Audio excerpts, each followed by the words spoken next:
YouTube o'zgardi. Bu kichik yangilanish yoki mayda sozlama emas. Bu YouTube platformasida qaysi video rekka chiqishi, qaysi biri esa umuman rekka chiqmasligini hal qilib beruvchi yangi tizim hisoblanadi. O'sib kelayotgan kanallar to'xtab qolishi, ba'zilari esa portlab ketishi, ayrimlari esa bir necha oy ichida 2 million obunachiga erishishi ham mumkin. YouTube algoritmi yaxshi tomonga ham, yomon tomonga ham o'zgardi. Agar siz yangi qoidalarni tushunsangiz, siz avvalgidan ham tezroq o'sishingiz mumkin. Agar tushunmasangiz esa platforma sizni shunchaki ko'mib yuboradi. Videoni boshlashdan oldin kanalga obuna bo'lishni unutmang. Sababi videoning playlist qismiga o'tsangiz, ushbu joydan o'zbek tilidagi YouTube'ni qanday qilib noldan o'rganish haqida video darsini topishingiz mumkin. Keling, eng katta o'zgarishdan boshlaymiz. Ochig'i men buni birinchi marta eshitganimda juda hayratlandim. Endi YouTube algoritmini oddiy kodlar emas, uni aqlli tizim boshqaradi. Buning nomi Gemini. Agar Gemini nima ekanligini bilmasangiz, bu shunchaki Google'ning ChatGPT'si deb tasavvur qiling. Lekin undan ancha aqlliroq. Hozir esa aynan Gemini YouTube algoritmini boshqarmoqda. Bu siz va menga o'xshagan content creatorlarga nimani anglatadi? Keling, YouTube'ning yangi algoritmi bilan tanishib chiqamiz. Oldin YouTube algoritmi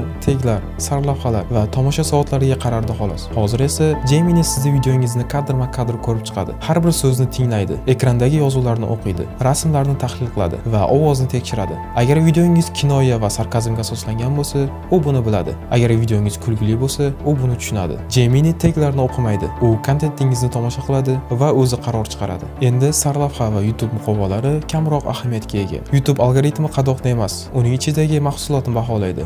Ya'ni videongiz ichida nima qilishingiz endi eng asosiysi hisoblanadi. Eng qiziq joyi shu yerdan boshlanadi. Bu kichik kontent yaratuvchilar uchun so'nggi yillardagi eng katta imkoniyat hisoblanadi. Chunki Gemini sizning videongizni mukammal tushunadi va u videongizni kerakli odamlarga yuboradi. Gemini sizning videongizni mavzusiga tushunadiganlarga, obuna bo'ladiganlarga, komment yozadiganlarga va videongizni ketma-ket ko'radiganlarga tavsiya qiladi. Shu sababli ayrim kichik kanallar bir necha hafta ichida millionlab ko'rishlarga erishadi. Oldin YouTube ko'p adashardi. Videolarni noto'g'ri insonlarga ko'rsatardi. Obunachilar chiqib ketardi va kanal ko'milardi. Endi AI kontentingizni eski tizim tushuna olmaydigan darajada tushunadi. Agar kontentingiz sifatli bo'lsa, bu algoritm uchun katta ustunlik. Lekin bu darajadagi AI yana bitta narsani ham anglatadi. Agar tizim haqiqiy kanalni tanlay olsa, demak soxtalarni ham aniqlay oladi. Va aynan shu sababli minglab kanallar xato tufayli o'chirildi. Endi YouTube sizni tahlil qiladi.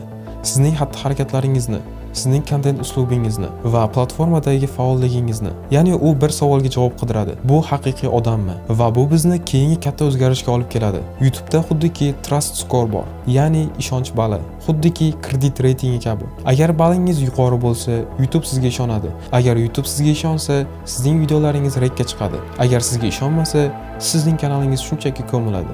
Xo'sh, bu ishonchni qanday oshirishimiz mumkin? Keling bir misol ustida ishlaymiz. Yangi email ochdingiz, unga 10 daqiqada YouTube kanal ochdingiz. 1 soat ichida yangi video qo'ydingiz va har kuni yangi video qo'yishda davom etyapsiz. Lekin tomosha juda kam, obunachilar esa deyarli yo'q. Xo'sh, bu haqiqiy odamning ishimi? Oddiy olib qarasak, ha, lekin YouTube algoritmiga ko'ra bu shunchaki content forum bo'lishi mumkin. Shu sababli hozirda yangi kanallar juda sinchkovlik bilan tekshirilmoqda. Xo'sh, unda nima qilish kerak? Hozir aytib o'taman. Eski Gmaildan foydalaning. Eski YouTube akkauntni ishlating. Agar YouTube Premium yoki Google xizmatlaridan foydalangan bo'lsangiz, bu sizga yanada plus degani. Va keyingi eng asosiy narsalardan biri bu kanalingiz uchun trailer video. Ko'pchilik e'tibor bermaydi, lekin kanal trailer videosi bu eng asosiy qismlardan biri hisoblanadi. Sababi YouTube'ga siz men kimman va nima haqida video qilaman savoliga javob bergan bo'lasiz. Ya'ni ushbu videoda siz kimligingizni, qaysi mavzuda kontent qilishingizni, ssenariy yozish, syomka qilish va montaj qilish jarayoningizni aytib ketishingiz yoki ko'rsatib ketishingiz kerak bo'ladi. Va eng asosiysi video ishonarli chiqishi kerak.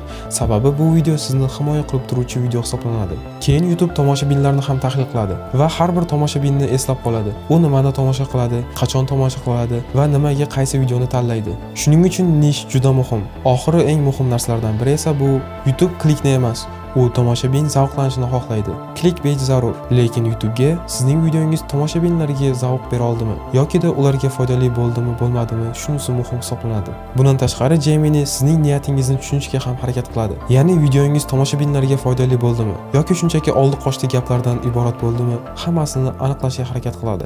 2026-yilda yutayotganlar bu video orqali boshqalarga qiymat berayotganlar hisoblanadi. Agar kontentingizda energiya va o'ziga xos hikoya qilish uslubi bo'lsa, bu har qachongidan ham eng muhimlari hisoblanadi. Chunki videongizda tomoshabin zavqlansa, bu YouTube uchun g'alaba hisoblanadi. YouTube g'alaba qilsa esa bu siz uchun ham albatta g'alabadir.